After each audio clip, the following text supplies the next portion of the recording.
And people going in, and there's 21,000 people going out 3 times on Saturday and twice on Sunday. Ooh. Where are we going to put all those mints? Where are we going to put all those water bottles? What are we going to have, like stacks of them over in the corner? No way. There's no way. There's nothing we can give out. But what can we give away for free? An expression of kindness.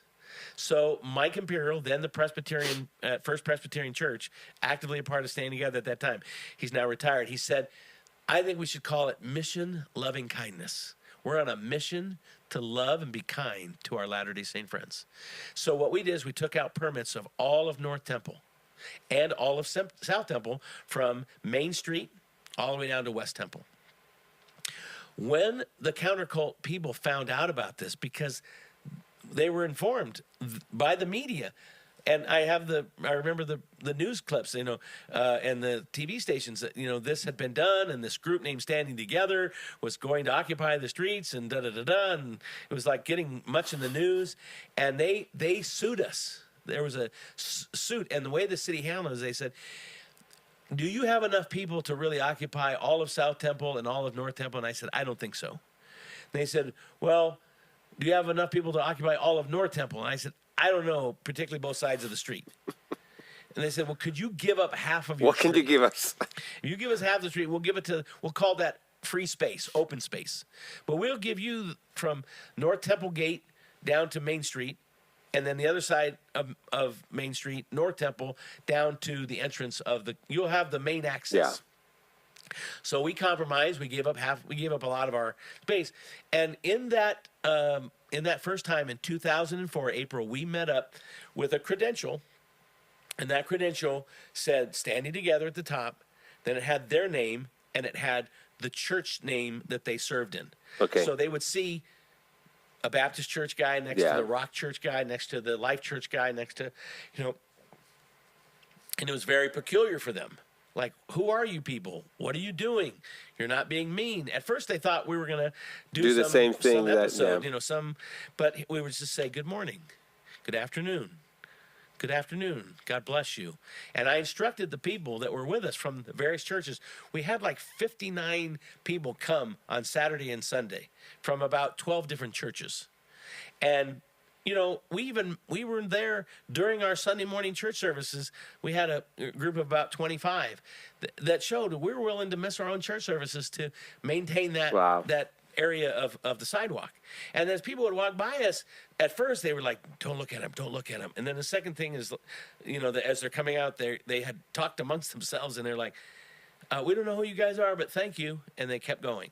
And then the next session, they had talked even more. And the people were saying, hey, thank you so much. Who are you guys? And I told our people, don't clog the passageway. Don't interfere with the flow of traffic, because that'll be a problem. Yeah. So they just would say, well, we're Christians who are just expressing our love and our kindness to you. And then, we have some really great stories, and we'll go into that. But as a result of that, 2 of the Mormon apostles Heard? Wrote a letter to me about that event and said, thank you. That was one of the kindest things we've ever seen done. Oh, wow. One of the LDS security guards, first name only, named Marty, dear friend. Haven't seen him in a little while, but for a while there, I saw him regularly on Temple Square. One of the chief security guys. He followed me like a hawk that first week. And he was wherever he knew I was the ringleader, and wherever I was at, I was on one corner, kind of giving out the credentials and telling people where to go stand and where to greet people. There were about 5 feet of distance between each person, and it just looked very nice. And then the countercult people, they kind of would come after us, and they would yell at us, and they called us compromisers and things. At the end of that 2-day experience on Sunday afternoon, Marty said, excuse me, Pastor, may I have a word with you? I didn't know what he was going to say. He looked at me, big, tall man. He said, I want you to know, I've been with church security for a good number of years. I've served 5 LDS prophets as their personal security guard. I want you to know this is my turf. This is what I do. And I want you to know, sir, this has never happened before. And I said, what never happened before? He said, I have never seen a group come here to just be kind to us. And we did not believe you were going to be kind to us. But Oh, wow. We've watched you for 2 days, and you were nothing but from the 2 LDS apostles. The light bulb Yeah, turn on. right. Love and kindness works, But President Hinckley's wife, Marjorie, passed away in April of 2004. I remember And that. I wrote a letter, and then the Lord put it on my heart. Literally, I said, I wonder if any evangelical pastor has ever written a letter to an LDS general authority on the passing of their spouse. That might be surprising. That might stand out. And I wrote a letter just saying, you've been married, I think, over 50 years, and this must be a very painful time. I'm praying for you. Yada, yada. Sincerely, Pastor Greg Johnson. And then I thought at the end of that, we still did not have BYU secure for Ravi. Genuinely, I say this all the time. The plan, if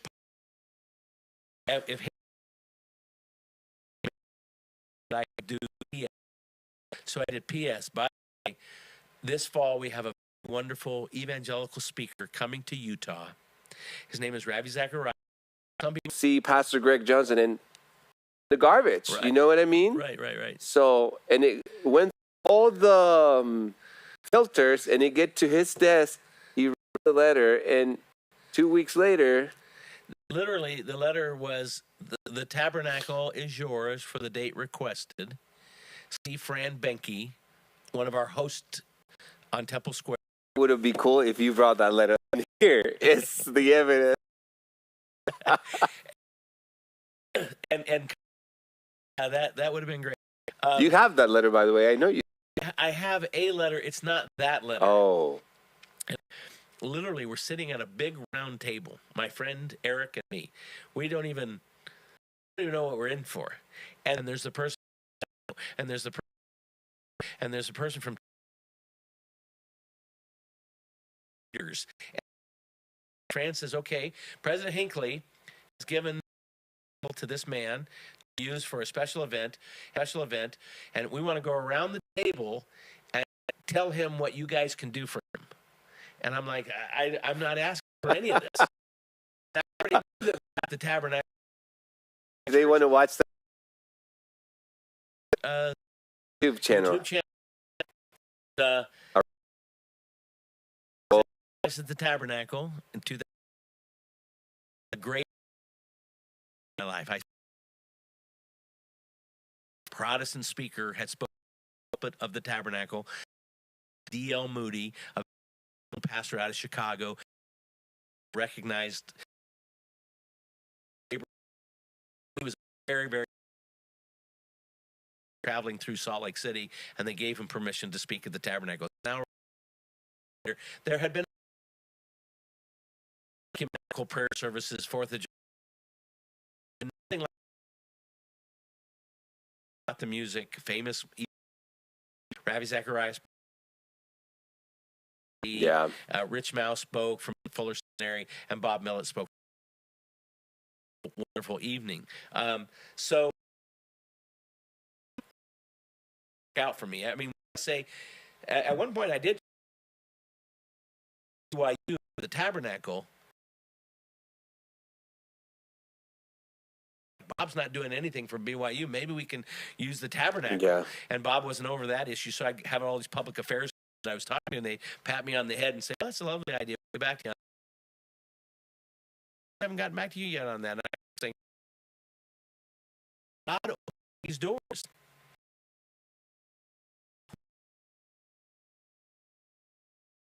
Very particularly, President Hinckley said,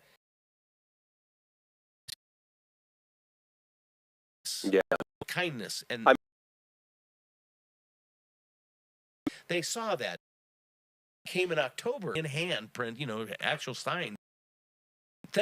What we played and with Gordon B. Hinckley, I did not question sitting next to each other. Myself being who I am. I said, I'm still praying for you, sir. No, I said I'm at time by you said okay, and then it just seemed like a good idea. Sometimes we think that some deep, like a nice idea, good idea. Yeah. So there's And- God too, obviously. And remember, in April, that letter of, I'm literally in my house. Really, lo and behold, I do the word that the, and I go to, and he, Greg, I, but I'm just nervous. Canceled on us, on them. Ravi canceled on them because of That part, the I remember invitation. you. And take it back. I said, no, I don't believe that. Phone on my birth, battery goes dry. He's speaking at Yale University. I get up